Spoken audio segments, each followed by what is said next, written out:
Hello and welcome to the Armenian News Network Groong Week in Review. This show was recorded on Monday, April 4, 2022. I'm Hovik Manucharyan, and along with Asbed Bedrossian, this week we're going to talk about the following major topics. Ukraine crisis update. The war in Ukraine is continuing to rage despite some recent signs that the sides are closer to a ceasefire. What are the outlines of a potential peace deal? Is Russia simply trying to survive sanctions or dictate its financial terms to the West? We'll do our best to analyze all these issues and more. Parukh, Brussels, Moscow. The aftermath of the Parukh fighting remains the top political issue this week. We'll talk about the latest developments in Armenia-Azerbaijan negotiations.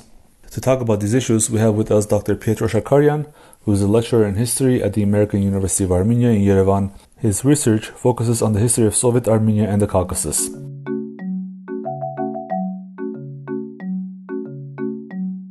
Hello, Pietro. Hello. Hi, Pietro. Welcome back. Good to be back.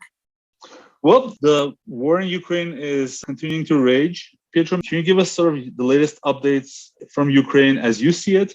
Where does the situation stand right now? Well, the situation in Ukraine is evolved substantially over the past several weeks. I mean, we haven't really discussed it, but a lot of developments have been happening on the ground. First and foremost, the Russian Defense Ministry on the 25th of March. So we already are in April now. So we're entering a new month.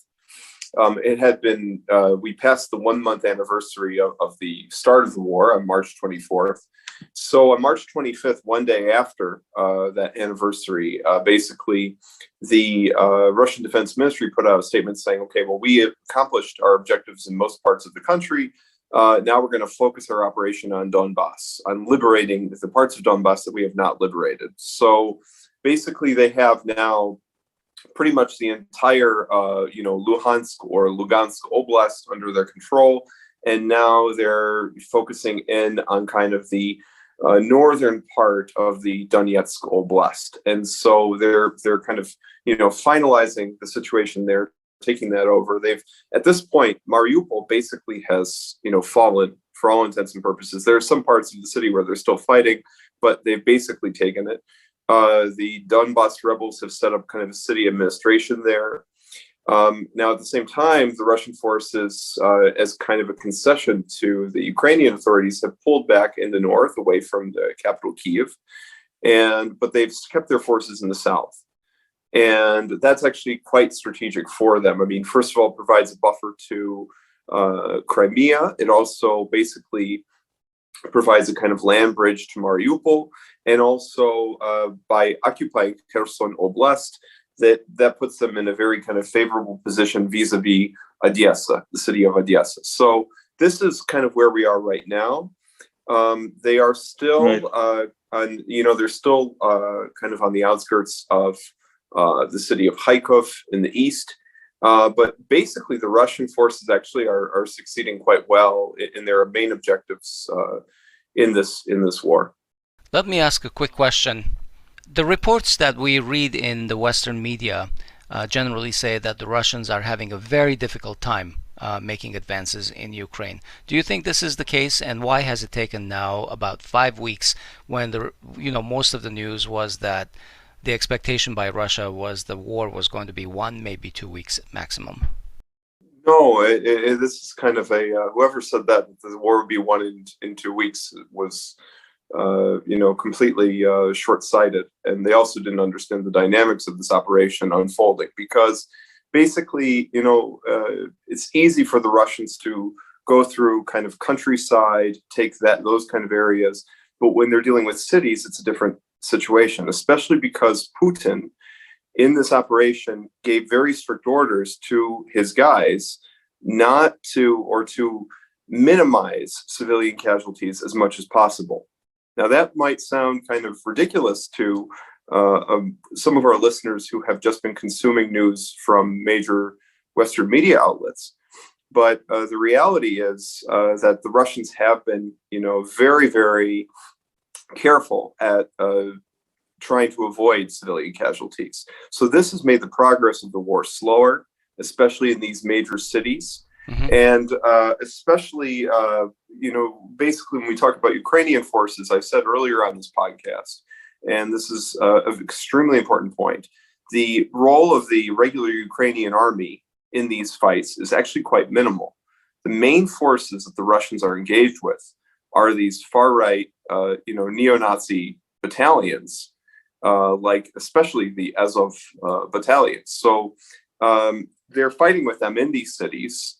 Some cases, it's actually quite difficult. Like Mariupol is a great case of this. It's not a great case, but Mariupol is kind of a perfect example of this. Let's put it that way, where basically these battalions are using the civilians as kind of like human shields, and so that also makes the Russian operation much trickier, to kind of navigate through. Okay. So that's why it's and kind of give you kind of the summary answer. That's why it's taking so long. I also think that from what we can see from the Russian Defense Ministry statements, some of these other operations outside of Donbass were done with the objective of taking the pressure away from Donbass and kind of diverting the energy of the Ukrainian forces away to other fronts, like Kiev, like Kharkov, like the south, and so on and so forth. So that way it would allow the Russians an easier time to take parts of Donbass. So that also kind of calls into question, the earlier analyses, was Putin aiming for a regime change in Ukraine? So even like on this podcast, I was thinking initially maybe, the objective was to go all the way to Kiev and change the government in Ukraine. But it seems now, with more and more information coming out, that in fact those were diversions, that was attempted to, kind of pull the energy of the Ukrainian forces away from Donbass in order to kind of completely, take those areas. Okay. But they've been fighting there, and they're kind of wrapping up the show in Donbass, so to speak. This denazification and demilitarization has always been a bit ambiguous, I guess, not just for me, but for everyone. And even Russian commentators have questioned, if we define denazification as, completely getting rid of the sort of the neo-Nazi, right-wing battalions and paramilitary that are in Ukraine, can that be done without taking Kiev? Because, according to various sources, at least they have an influence on Zelensky, and essentially isn't the head in Kiev. And how would you sort of deal with complete denazification if that is the intended goal, without taking Kiev and other major cities? Well, I think that the idea is to kind of lure most of these battalions into Donbass and really kind of destroy them there. And they have been destroying them on other fronts as well, too. But particularly in Donbass, this is kind of like a meat grinder for these, what they call, Natsbots, kind of like, nationalist battalions are actually kind of like far right, radical. This term nationalism, and this is another kind of concept we can unpack some other time. But basically, these kind of like far right battalions, they are de facto. The Russian forces are de facto in places like Mariupol, conducting denazification by destroying these battalions, by smashing these, fighters. They are effectively doing de facto denazification. Okay. Now, there's also this other issue of, would the Ukrainian government in the future conduct a more thorough kind of political denazification, like remove Bandera's birthday from the agenda, actually change the school textbooks to remove any glorifications of collaborators from the Second World War, that sort of a thing. And so that's an open question. Also, the other question you actually raised, which is quite, a legitimate question, is, so the battalions, they may be, being destroyed in Donbass, but also take into consideration the fact that many of them may be fleeing to Kiev or to other cities to kind of like, hide out there. And so how would Russia deal with that? So there is that issue. In terms of demilitarization, they've largely completed this objective. They've basically destroyed Ukraine's entire military infrastructure. They have also basically destroyed the prospect of kind of the Ukraine's Foreign Legion. That was a big thing, if you remember early on. I mean, back when we talked last, that was actually, people were talking very seriously about Zelensky's kind of Foreign Legion for Ukraine. And that really kind of fell apart when the Russians hit, targets in the western part of Ukraine that where these kind of foreign forces were training, that were kind of like NATO. This was like a NATO base that they hit. So after that, that whole kind of Foreign Legion idea died, more or less, and they have basically destroyed much of the infrastructure, military infrastructure of the country. So even weapon shipments that are going to Ukraine are seen as hostile targets. The Russians are going after those. So right now, actually, we're seeing kind of the end of this. Actually, if we look at the fate of these battalions in Mariupol, it's quite dire. The situation is really quite dire. Right. Okay. And so that's kind of where we are right now with the situation. Well, one thing I just want to say really quick. Basically, I wanted to say the denazification point, which was an earlier part of the negotiation for Ukraine. Ukraine should denazify that has disappeared in these latest talks, and I think it's in part because the Russians are de facto denazifying the country in places like Mariupol, let's say. So that's probably why it's off the agenda for now. All right, then let's talk about some troubling, news about what happened in Bucha. We know that during the course of this war, there have been several reports of human rights violations and war crimes. Most recently, the Ukrainian authorities have charged that Moscow deliberately killed civilians in the town of Bucha, just north of Kiev. The images that we saw were horrific. Zelensky and the foreign minister Kuleba even went so far as to accuse Moscow of genocide. However, Moscow counters that there have been no killings by Russian troops and that this is a deliberate provocation by Ukrainian authorities. The Kremlin has called for a meeting with the UN Security Council over the allegations, which today, I believe, Britain sort of rejected and their consent to the meeting. I believe Russia said that they would try again tomorrow. Pietro, what can you tell us about Bucha and similar war crime accusations in Ukraine? This is the city of Bucha. This is just north of Kiev. This is kind of like a suburb, really. It's a small town. I mean, basically it was under the control of Russian forces. The Russian forces withdrew, and then these very grisly discoveries were made. Now, there are a lot of questions about this, situation in Bucha. Basically, that first and foremost, when the Russians initially pulled back, and there were journalists there, they didn't see, any atrocities. Then also, when the Ukrainian forces entered the city, the mayor gave a, kind of jubilant speech and did not mention anything about this. And so really, it's not clear, first of all, and also the most important point is who did the killings. We really don't know. So the Ukrainian authorities say that the Russians did the killings. The Western media in the past 24 hours has taken that assertion at face value. I would, really be much more cautious before jumping, to the conclusion that definitively this was the Russian forces, the Russian military. And so, is there a way to have an independent fact-finding commission? I think it's very critical to have control of evidence and analyze the situation as we speak. But is that even possible today? Are international sort of investigators getting access to the sites and so forth? I think that was actually the idea of Russia convening the UN Security Council to start the process of having an independent investigation into this. Because as I said earlier, the Russians, when they went into Ukraine, the objective was to kind of minimize civilian casualties. That was a strict order from the president of Russia. Now, you have to be really crazy if you're a Russian soldier to, first of all, disobey orders of your commander.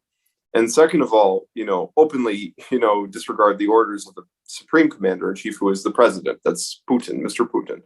So I find it very questionable that there would be this, massacre out of the blue, especially when such strict orders were given to, not harm civilians. So basically, basically what we end up having is a kind of a fog of war situation. We do need independent investigators there to see what the reality is, but we also do know for a fact, and this is, confirmed by video evidence, that the, battalions in Ukraine had been committing most of the atrocities at this point. So when we talk about human rights violations, we talk about, atrocities, war crimes, even though, President Biden has referred to Putin as a war criminal, the far-right battalions have committed war crimes, and actually they have been documented on video. They have not been denied in most cases by the far-right battalions. In fact, they've been justified because they say things like, well, Russia didn't officially declare war on Ukraine, so therefore Russian troops are not subject to the Geneva Convention, so we can do whatever we want. We can shoot them in the legs, we can, burn them alive, whatever. And they have done those things. I mean, I don't just, say that flippantly, that there is proof that they've done those things. Or use, people as human shield, use civilians as human shields, and so on and so forth. That this has been, that these crimes have been well documented. And they actually, there has been actually efforts specifically between the Ukrainian authorities and Britain, as a matter of fact, to try and do damage control, because these are so damning, these atrocities that are coming out of Ukraine from the forces that are being lionized in Western media. So you have that, but as for Bucha, this is something that would need to be investigated independently before any claims can be made. I mean, today I saw on the BBC, they have a huge headline in big bold letters saying genocide, referring to this Bucha. So we don't even know what the circumstances are, how those people died, who killed them, let's say. And for a major Western news organization funded by the British government to say, this is genocide, is without any qualifications, is really, beyond the pale. And it's really quite interesting to see that when they have been much more hesitant to discuss, let's say, the Armenian genocide, which is, by all classical definitions, a real genocide. So we'll see what this turns out. Yeah, and I really appreciate the level of detail that we're going in this podcast about this. We normally focus strictly on Armenia and its, and Artsakh, but I think that given that, it's beyond doubt that whatever is happening in Ukraine right now is going to change the region significantly. I think we are doing and for Armenia as by well. Going a little bit. Yeah, exactly. Yeah, for Armenia for sure. So this week we had some optimistic news after a day-long summit between Russia and Ukraine on March 29 in Istanbul. Originally, it was supposed to be a 2-day event. Ukrainian and Russian sides indicated that they have a general agreement around the outlines of a potential ceasefire agreement. Pietro, what are the emerging outlines of this negotiations and the end to this war? Well, I think first of all we should celebrate the fact that there is still diplomacy even in these dark times of war. There are a lot of people who would say, these negotiations are pointless, they're futile, let's just leave them. And I'm not one of those people. I think that the sooner we can find a negotiated solution to this war, the better. I mean, the less war we have, the better is my mentality. So if we're looking at it, at the potential outlines of this agreement, the terms are very straightforward. First of all, Ukraine should be neutral. It should not be a member of any military alliance. So that includes NATO. So that's number one. And number two, they would have to give up offensive weapons in their territory. So it can no longer be, a threat to Russia. Then you have, more kind of contentious points. This is where the negotiations have consistently, stumbled, which would be the status of, let's say, Crimea and Donbass. Right now, I think the state of Donbass, that is something that could be negotiated with Kiev if they're open to providing some sort of self-government, or like autonomy. Self-governance or home rule autonomy to the people in Donbass. Now, as for Crimea, Russia has indicated that this is non-negotiable, that Crimea isn't coming back, and you should just recognize Crimea as Russian. And I think that train has left the station indeed. So I think that Ukrainian ideas to try and get this back, I don't think are very realistic. Right. Also, Ukraine has put forth this idea of wanting a security guarantee. Now, Zelensky has pushed this idea of a security guarantee by all sorts of Western countries. Now, if that was just a security guarantee by Western countries alone for Ukraine to prevent any invasion or whatever in the future, any war, then it effectively would be like Article 5 of NATO.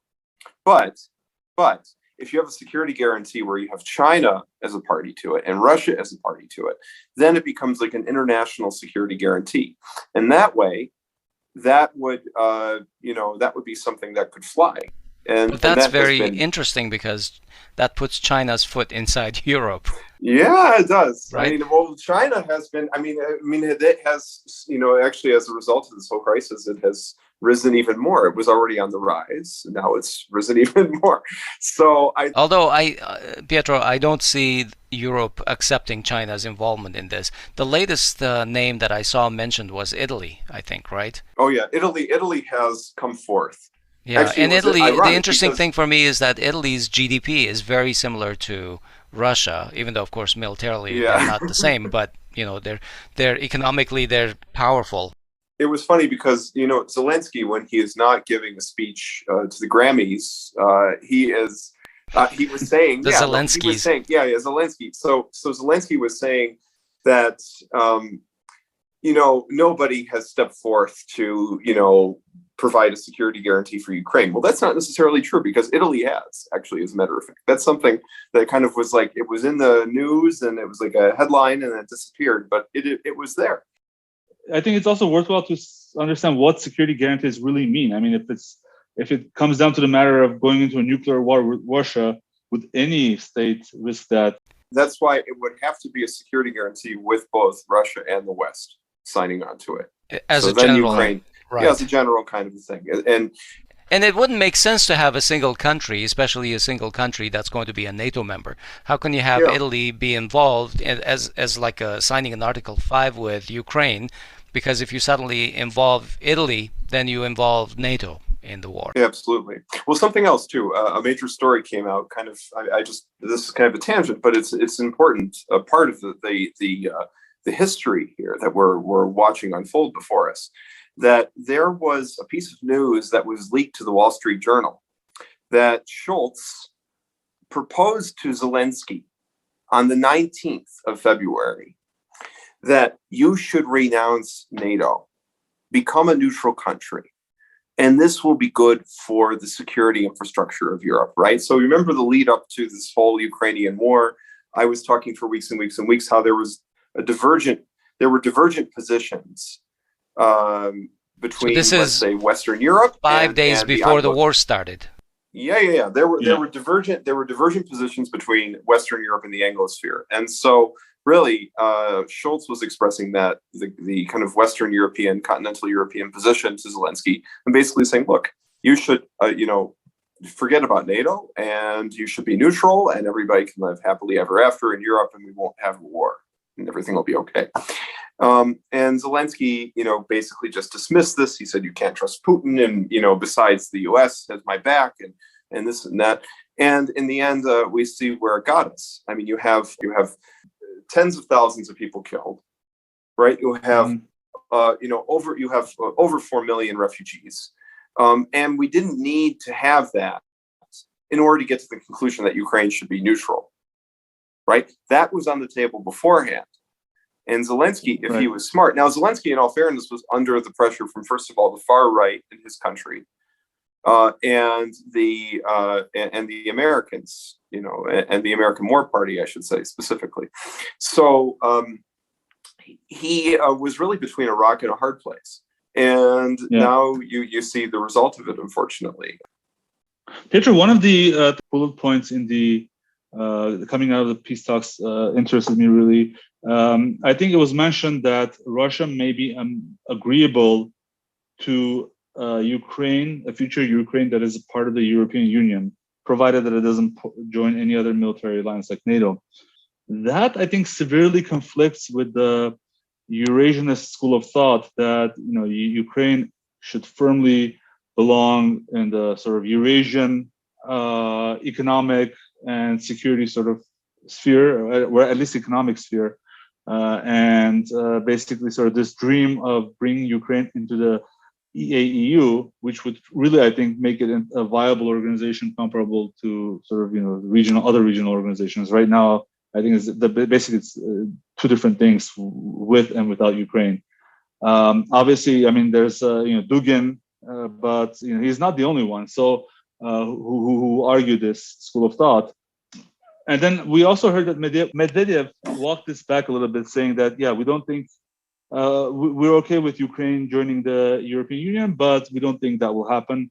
What is your thought about that specific aspect of, is it in the objectives of Russia to force some kind of a future of Ukraine economically, where Ukraine should be part of the EAEU or some sort of other regional non-European Union bloc?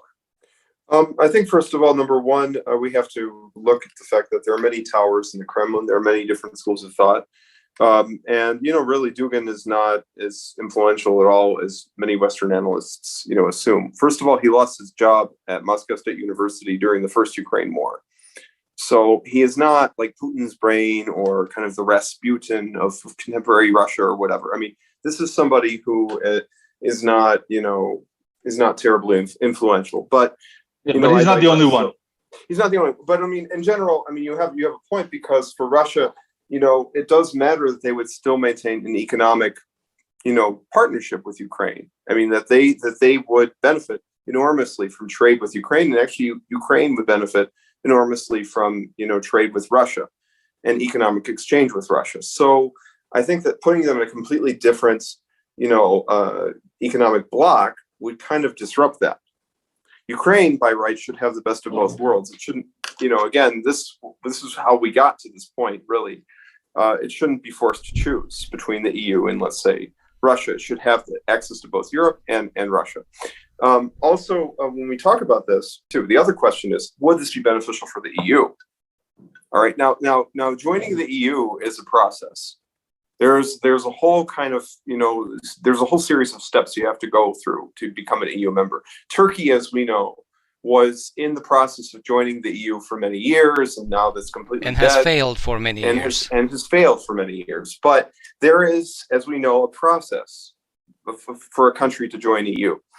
And it's not something that should just be a point of negotiation that, well, if Ukraine agrees to these and these points, then suddenly it can just join EU. It can't just join EU. That can't just be part of the agreement. The other thing is, there's a reason why you have a step-by-step, process to join EU, because it's a for the huge Europeans, job. It's a huge job. And if they bring in somebody without any process, then it would destabilize the whole European project. In fact, Ukraine right now is, I hate to say it, not only a political basket case, because we know it to be a political basket case, but it's also an economic basket case. So we know the EU has been struggling with economic issues in recent years, with the Eurozone crisis, with what happened with Greece, let's say, or with Southern Europe in general. To bring in Ukraine would crash the European project. So my case is, I think that if we're talking about a point of this agreement that would be beneficial to Ukraine, I would actually say that it would be better for the Russians to put forth a point that they will pay for the rebuilding of Ukraine post-war. They would say, oh, look, we'll help you out here. We'll help you rebuild, and so on and so forth. We'll put the money forth, and we'll supervise the projects, whatever you need. Okay. And that would be, I think, a better option than trying to put in this new kind of geopolitical context of the EU, and I think it would completely. And also, that's not even counting the fact that the economic policies that have been so exploitative to the people of Greece, to the people of Italy, and other parts of the EU, those would also come to Ukraine, and that would be a disaster for the Ukrainians. the ordinary, Ukrainian people. So I think that no, this EU point, aside from this issue about Ukraine whether it should join the Eurasian Union or not, I think that it's not beneficial for Ukraine, for Russia, or for Europe. Pietro, let me ask you about a different aspect of the negotiations here. We've talked about Turkey as a moderator between Russia and Ukraine, and we didn't think that Russia would be willing to allow Turkey this role, especially since Turkey is not really completely neutral.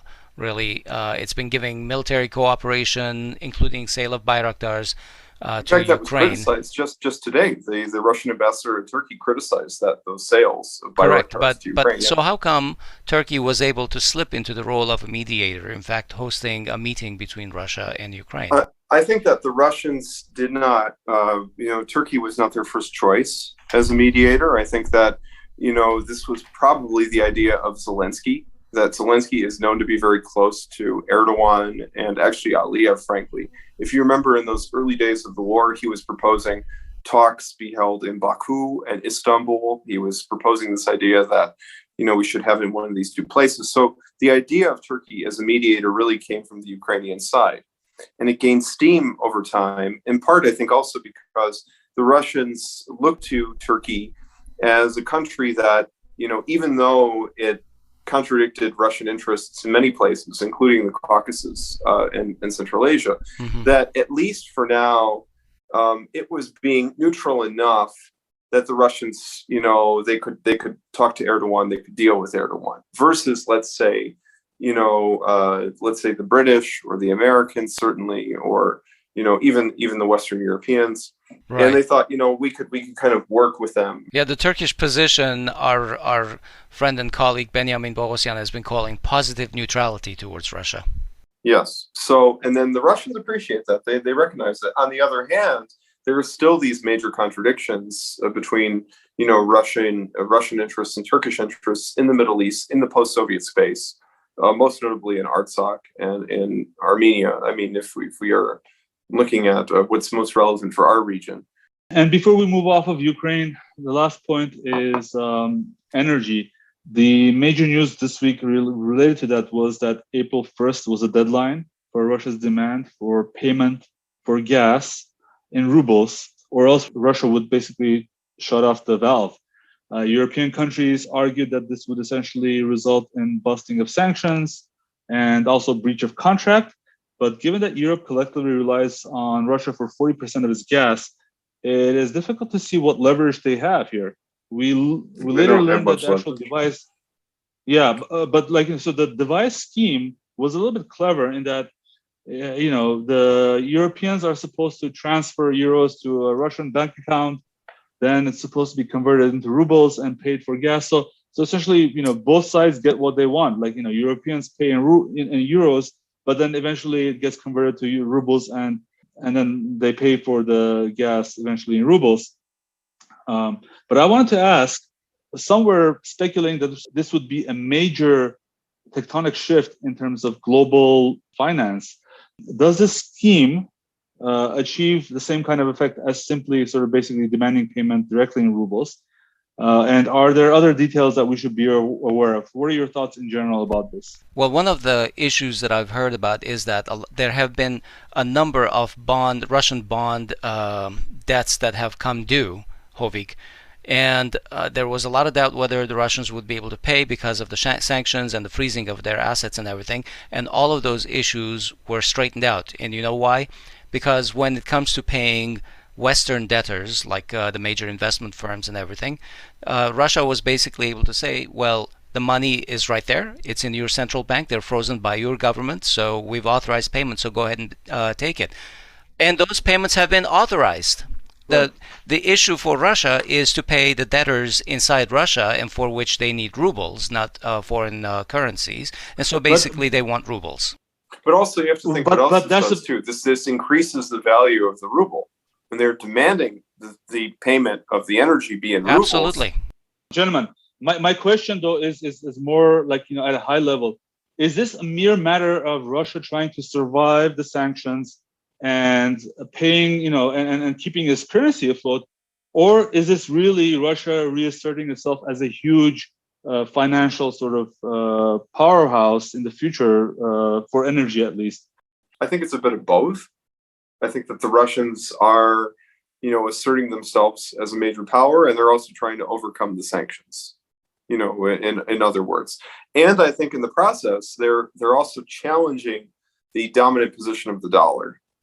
So that's actually why they're actually kind of doing now these deals that are in local currencies, that it is meant to undermine the dominant position of the dollar. And in fact, it's going to end up showing in the end that, this is going to have this whole Ukraine adventure is going to have a boomerang effect on the people in Washington, who actually think that somehow this will, assert American dominance in the world. And it really is going to undermine it. If we talk about something like this move. Yeah, I tend to agree with you on rubles for that. gas, I think it's going to fracture the dominance of the dollar worldwide. Well, for one thing, look at Russia's deals with India. That's a big thing. And China. That's really, and China. Well, of course, China, but India particularly, because India was thought to be closer to the U.S. Mm-hmm. And now it's not signing on to this, Ukraine crusade. Right. And so you have that as well too. But already you have Slovakia has agreed to pay in rubles. Now there are different responses in different parts of Europe. The Poles are really fanatically anti-Russian, and they have really, really gone overboard, especially in recent days, in terms of their kind of anti-Russian sentiments. And recently, actually, also the Baltic states, there were expulsions. The Russian ambassador was expelled from Lithuania. So the tensions between Russia and the Baltic states are much different versus, let's say, the rest of Europe. Pietro, I guess those countries will not be playing the Nutcracker Suite this holiday season. No, they certainly will not be. They certainly will not be. Actually, well, there was a controversy recently in England where they decided to rename a painting by Degas, which was Russian dancers, to Ukrainian dancers. That was going to be my comment. They're still going on these kind of crazy, kind of Russophobic, kind of cultural crusades, which are not going to help anybody. And so let's come back to our region. After Azerbaijan's incursions in the western parts of the Asbed region, Artsakh President Aray Harutyunyan said that now Armenians occupy the higher point of Karagluh, but that important heights that are still under Azerbaijani occupation. Military experts are saying that Artsakh's situation will become even more dire if the Azerbaijanis don't withdraw. Essentially, basically, on Thursday and Friday, within the span of 24 hours, Putin and Pashinyan had 2 telephone conversations. I believe Putin has also had conversations with Aliyev. Yet, in his speeches, Pashinyan continues to blame Russia and says that Azerbaijan is making provocations in order to start a large-scale war, and that there is a tendency of increasing these provocations, which is, I believe, a first since the end of the Artsakh war in November 2020, that these type of warnings are being heard. From his side, Erdogan backed up Azerbaijan by calling the actions defensive and called Artsakh's defense army as illegal armed Armenian elements. I'm quoting. And Azerbaijan also has been, publicly at least, blaming the Artsakh defense army as a reason for their, essentially, were casus belli in this little incident. Soon he's going to name Artsakhtsis to be illegal Azerbaijanis, basically. Illegal Azerbaijani citizens. So to continue, different Armenian entities also seem to increase criticism of Russia over the past weeks. For instance, Armenian Public TV, I noticed for a few days, most of their people they were interviewing for their sort of interview talk show format programs were normally critical of Russia, including Aram Zaveni Sargsyan. How did we get here? I can think of 2 scenarios.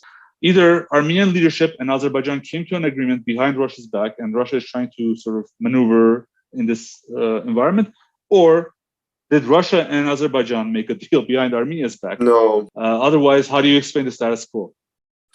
I think what was done. I think actually it's most likely that Turkey and Azerbaijan made a deal behind both the backs of Armenia and Russia. And I think that this also shows the limits of Turkey's so-called positive neutrality, that actually, in fact, they still have this interest in pushing into the post-Soviet space.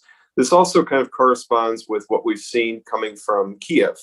So in recent weeks, Ukraine has been very, vocal in having a second front opened up in the post-Soviet space to support the war effort. And they named a few potential, secondary fronts, one being Kaliningrad, that basically the Poles could attack Kaliningrad, although that would trigger, a nuclear war between Russia and NATO. So the Poles, even though they're, very, very fanatically anti-Russian at this point, have backed away from that idea. The Kuril Islands in the Far East, there has been encouragement by Ukraine to Japan to basically say that, Tokyo should go and take back those islands. But, the Japanese are not on board exactly with that scenario. Then the Ukrainians proposed to Georgia that they should attack South Ossetia. Well, the Georgians have a bad memory of this in 2008. And in particular, Igor Bashvili, who is the prime minister of Georgia, who is highly critical, of course, of Saakashvili, the former Georgian leader, basically said, we don't want any of this. And actually, this has created kind of a rift in relations between, Georgia and Ukraine. Actually, that in general, the Ukrainian suggestion to attack South Ossetia, set off kind of a firestorm in Georgia. The only place where the call to open up a second front was adhered to was in Artsakh. So the Ukrainians also suggested that the Azerbaijanis attack Artsakh and open up kind of a second front. And they did that. And probably they did it with Turkey's encouragement. We see that Turkey is there, supporting them. They're backing them up. So, well, in that case, let's talk about Russian-Azerbaijan relations. I mean, how many balls does Azerbaijan have? A lot. In order to do this? Because, what's going on, basically this is, I think, sort of, for me, it's a complete breakdown of my mental model between the order of, in terms of power between Russia and Azerbaijan. At least publicly, it appears that Baku is able to digest this. Well, I think that the Turkish-Azerbaijani alliance has really emboldened Aliyev to make these moves. Absolutely, and actually, it's emboldened them. It's also made them inflate the strength of their own army. So if you've been following Azerbaijani pundits in the kind of in the aftermath of that whole Parukh issue, which, by the way, it's still unresolved because they still actually occupy the heights overlooking Askeran, right? You guys, I mean, is that still the case? Some of them. So there is that, but the Russians managed to basically kick them out of Parukh. But that has not stopped Azerbaijani pundits and analysts, from saying that if there was a full-scale war between Russia and Azerbaijan, now keep in mind, Russia, it's a large country, right? I don't have to really remind our listeners of that, but I will. It's a country that spans from Norway to North Korea. It's a huge country, and it has nuclear weapons. And this little teeny tiny pipsqueak of a country is saying to them, look, we can defeat you in a war. That's what their pundits are saying. In Baku, they're saying they will finish Russia. We'll finish them off. Well, some pundits are saying that. Yeah. But they believe it. Now, let them believe it. If they want to, they can believe it. And we'll see where that takes them. But that's what they're saying, that they think they can confront Russia. There also is the sense that, Turkey has our back, and that the Turkish alliance has worked for us and so on and so forth. But the question is, how far will, Erdogan go? Because, to some point, Turkey needs Russia. So you have to look at it like that. So in addition to that, a few other things happened. For instance, some Russian politicians and commentators called for Russia to take military action against Azerbaijan.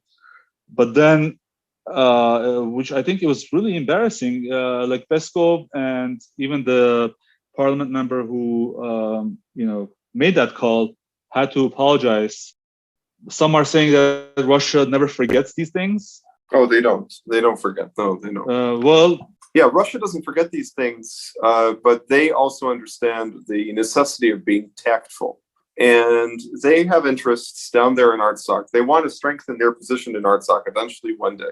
But I appreciate Russia's interest, Pietro. But what, if if the repercussions for Azerbaijan for taking the Karaguluh heights and basically being able to digest it, if they don't have any repercussions to that and they're able to get away with this. No, but there will be. There will be. There will be. But the problem is the Russians just right now, with everything going on, it's not their top priority. Will the repercussions be visible for Armenia, or will it be settled between Azerbaijan and Russia? Well, it really surprised me to hear that those guys had to apologize, first of all, for what they said. Well, Russia has a long memory. It will not forget that when in a moment where it appeared vulnerable, this former Soviet republic decided to take that moment to be defiant and to try and take advantage, stab it in the back, and and try and take advantage of a perceived weakness. Russia's not going to forget or forgive that, and it's going to one day come home to roost in Azerbaijan, and we'll see what impact that has for the people of Artsakh and for Armenia. But I'm saying that I think that Russia will not forget what they attempted to do. Now they're going to apologize. They're going to be, they're going to, try and calm things down. But let me tell you, when the time comes, they're going to get really tough. Hovik, let me ask a contrarian question here. If those heights are really important for the security of Artsakh, then why doesn't Artsakh and Armenia do something about this? Why don't they mount some kind of a defense and then go take out those new positions and take them over? Well, I think that the answer you would get by some is that militarily, Armenia is out of the game. And Artsakh by itself doesn't have the MRLS. It doesn't have any of the military technology that Azerbaijan would have. I want to add something else here too, that we have, especially in the aftermath of the 2020 war, we have this mentality, that, what value is the Armenian army if, Russia is there to safeguard Armenian borders or there to safeguard Artsakh. Well, if there is a case, let's say, like a South Ossetia scenario, where Azerbaijan gets really bold and they decide to take more lands from, Artsakh, and they want to really bolster their position. They perceive Russia as weak. And Russia decides one day that it really has had enough. And they give a full-on response to Azerbaijan, right? And what would happen then at that point, it would be similar to what we see in Donbass, where the Russians would retake territories that were part of the Artsakh Republic before the 2020 war. And they would do that in tandem with the Artsakh self-defense forces, who would be joining them alongside, the fight, similar to what we see in Donbass with the Donbass rebels fighting with the Russian forces. And so it would be a similar kind of scenario that they would kind of act as kind of like, backup, so to speak, for the Russian forces. And that's why I don't think I don't think we should rule out the Armenian army. I think the Armenian army has a role to play in the future, and we'll see how all this, shakes out. But I think Azerbaijan is being extremely defiant, and I think that one day it's going to cross the line. They will continue being defiant as long as there are no repercussions. Yeah. Whether it's the Russians who are not responding because they are too busy with Ukraine, or Armenians because whenever something happens to the Armenians, they just go and file forms with the European Union or complain to the international community, but then they do nothing about it. Well, they complain about Russia even. Yeah, they complain about Russia, which is completely counterproductive. But also, they get these, they may file forms with the European Union, but what do they get in response? This kind of both-sidism that, both sides should calm down, that they should come back to the negotiating table, and then nothing happens, nothing changes. Right. So, but I think again, it also speaks to, kind of bringing it back full circle to the kind of ineffectiveness of the present Armenian authorities. The news this week is that Pashinyan is going to meet Aliyev in Brussels on Wednesday. This news was a surprise to many analysts, and it happened before. It's happening basically before a much earlier announced trip that Pashinyan will take to Moscow in mid-April, and some media are reporting that Pashinyan will also meet with Aliyev there in Moscow as well. And we saw this pattern back in December, where there was a previously announced meeting in Sochi, a tripartite meeting between Aliyev, Putin, and Pashinyan, and then suddenly a meeting in Brussels appeared, sprouted. Can this be seen as a last-minute intervention by the West in order to maintain some control over the influence of negotiations? What the heck is this? I mean, why Brussels all of a sudden? I think that there may be, a last-ditch Western effort to kind of rope both Armenia and Azerbaijan in kind of this, the Western sphere amid everything going on in Ukraine. But I think it is doomed to failure. Didn't Mirzoyan also go to Brussels recently? And he was not really planned to go to Brussels. Right.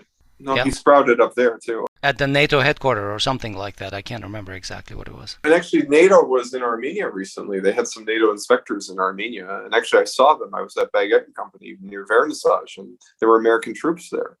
And I couldn't believe American troops in Armenia in full uniform, but they were there. Were they inspecting Armenian baguettes? No, they were counting the Armenian Su-30s. Yes. So, all right. I think that there is a strain of thought in the West that really, I think that there are two kind of views in the West. One is kind of a view that we should support Azerbaijan, that, Azerbaijan is, let's say, it's allied with, it's a secular Muslim country, the spiel, that it is allied with Turkey, and it has good relations with Ukraine. A valued future NATO ally. Potential future. So there's their one perspective. And then the other perspective is that, Armenia, we admired their so-called democratic revolution, and, we should encourage them more and more and more to take a position that's critical of Russia, or take a position that's even pro-Ukraine. And so I think that you have kind of an effort to kind of pressure Armenia to take a Western position, or a pro-Western position. And that I think exists as well too. So the West is trying to kind of get its footprint in the Caucasus amid the war in Ukraine. Like I said, Ukraine called for opening a second front in the Caucasus. But why would Russia allow this to happen, especially in the context of this war? We saw, for instance, Russia adjusted its stance on the JCPOA, for instance, with Iran a little bit. But if in December there was no war and the West was trying to sort of interject itself into this Armenian-Azerbaijani sort of conflict, now it seems like, my logic would say that, now Russia would have problems with this. Well, no, I think that Russia doesn't have an issue with it because Russia knows it already has all the cards. They have their peacekeepers there in Artsakh. They really, they kind of have the situation more or less wrapped up. They can keep it under control for now.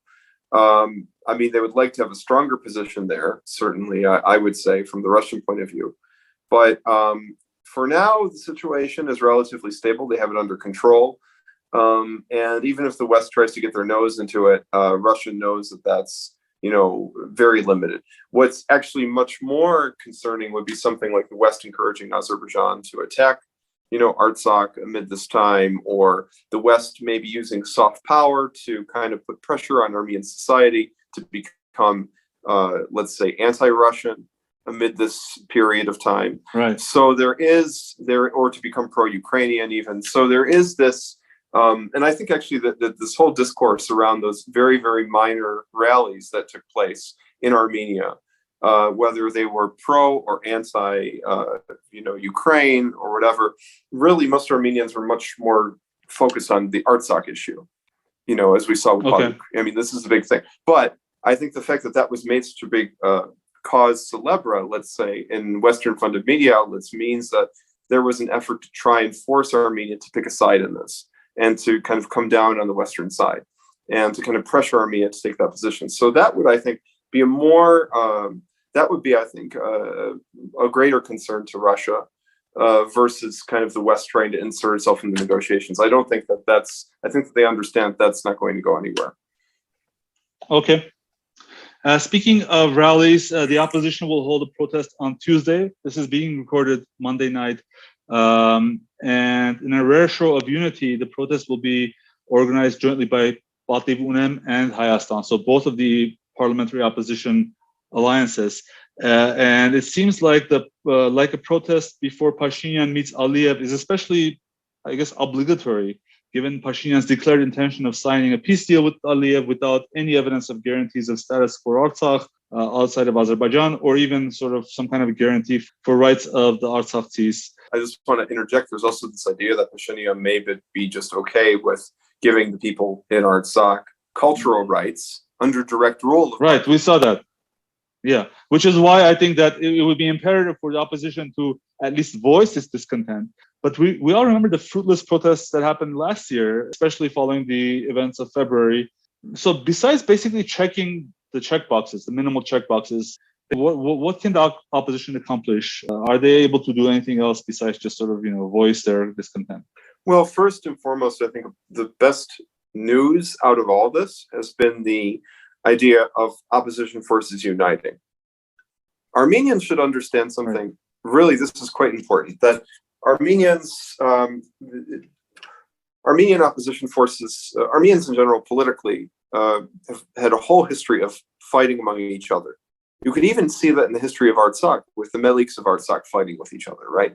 So I think that anything that can bring people together, if they see Pashinyan as an exceptionally dangerous and bad leader, to unite across all sorts of political and ideological lines, to kind of even violate principles that, well, hey, this guy is this from this party and I cannot even talk to him, or my family can't talk to him, or whatever. People should break down those barriers once and for all for the sake of the good of the country and come together to, push this guy out. I think if I was the opposition, I would think in this way, because Hovik, if we look at what happened in Georgia in 2012, that is exactly how they approached it. The Georgian Dream had all sorts of very, very disparate forces united. You had, at one point, conservative Orthodox Christians. You had pro-NATO liberals. You had people who wanted dialogue with Russia. You had all sorts of people in this big tent led by Ivanishvili with the idea that once and for all, Saakashvili, you are such a disaster for this country and you're such a threat to our national security that we don't care. We fight among each other, but we are so upset with you, and we see this as such an imperative moment that we unite just to get you out.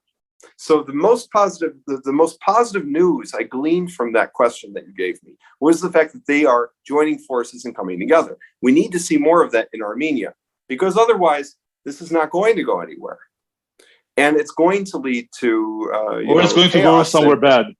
It's going to go somewhere very bad, because the longer Pashinyan stays in, and the more he makes decisions that compromise the security and existence of the Armenian people on their historical homeland, there's not going to be an Armenia left, and there certainly won't be an Artsakh left. So the time to act is now, and the time to unite is now. So that is the most positive news I gleaned out of it. Now, would it be successful immediately? I can't say necessarily that it would. I mean, I would have to see over a long period of time several protests to see what would the impact be on the population. You would have to kind of see like a groundswell of support. It's difficult for me to say, really. I don't know how this is going to turn out. There's a part of me that's a complete fatalist, because I look at how this has happened in the past year, in the past few 100 months. years. Yeah, and it seems like we've come up against brick walls, and so but I think, to be honest, I see this as a potential turning point, but we'll see. It remains to be seen, Hovik. Well, before we finish the evening, I guess we should all find out, do either of you have anything you want to get off your chests today? Pietro, do you have anything? Well, first, I want to just say, lack of unity among Armenians. I mean, this has been our problem for centuries, and we need to get over it, because right now the stakes have never been higher for the Armenian people. So my basic rant is, stop squabbling, get together and fight. Right? I mean, we think back to Hovik's Iron Ladle speech and whatnot. The idea is get together and fight. And make the future of the country, right? Because it won't make the future for you. You have to take action into your own hands. So they have to unite. They have to get together. They have to get organized. Words of wisdom. Hovik, do you have something you want to talk about? Yes, I do. It seems I have limitless options, but I wanted to bring your attention to what happened in Parliament. This week, the Parliament of Armenia, in one day, under emergency procedures, which is a modus operandi that is too familiar for the Pashinyan regime, passed a new law that allows the government to appoint acting officials in communities where mayors have not been elected for one reason or another. This law is meant to directly address the problem in Banazor, where Mamiko Naslanyan was elected as victor in December 2021 and then promptly arrested. To justify the urgent manner in which the Armenian government wanted to resolve this issue, Alen Simonyan, Speaker of the Parliament, said, and I quote, "God forbid there's a war. Do you want Banazor to remain without a mayor?" You know what? I agree with him. But you know what other appointment is slightly more important? The Chief of General Staff of the fucking army. You know, the one that's supposed to lead the army during the war? You know, maybe they don't know, but the thing is that Armenia kind of doesn't have one. Yeah. Since Artak Davtyan was arrested on February 24th. That's right. And while at it, perhaps the government should do a better job of vetting people so that next person lasts more than a year. Yeah. No, less more than a month. Less more than a month. Well, yes, in some cases more than a month. But, you know, Armenia has gone through a handful of chiefs of staff under Nikol and, you know, since 2018. And even in the most mature institutional circumstances, it takes up to 6 months to a year to ramp up and be able to lead an organization like that. So anyway, coming back to the topic of mayors, Mamiko Naslanyan was in jail for more than 3 months. The head of Goris, Arush Arushanyan, was under pretrial detention for 8 months since July 2021, only to be released a week ago. And the civil contract just this week that it should, you know, hold an emergency session in order to bulldoze the law through. You know, I have another suggestion for you. If you want to have mayors, perhaps you shouldn't illegally detain them in the first place in order to prevent them from fulfilling their duty, especially at wartime. Just a thought. Okay.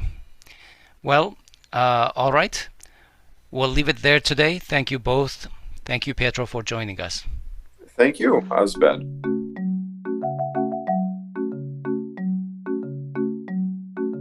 That concludes our program for this Week in Review episode. We hope it has helped your understanding of some of the issues from the previous week. We look forward to your feedback and your suggestions for issues to cover in greater depth. Contact us on our website at groong.org or on our Facebook page ANN-Groong or in our Facebook group Groong-Armenian News Network. Special thanks to Laura Osborne for providing the music for our podcast. On behalf of everyone in this episode, we wish you a good week. Don't forget to subscribe to our channels, like our pages, and follow us on social media. Thanks for listening, and we'll talk to you next week.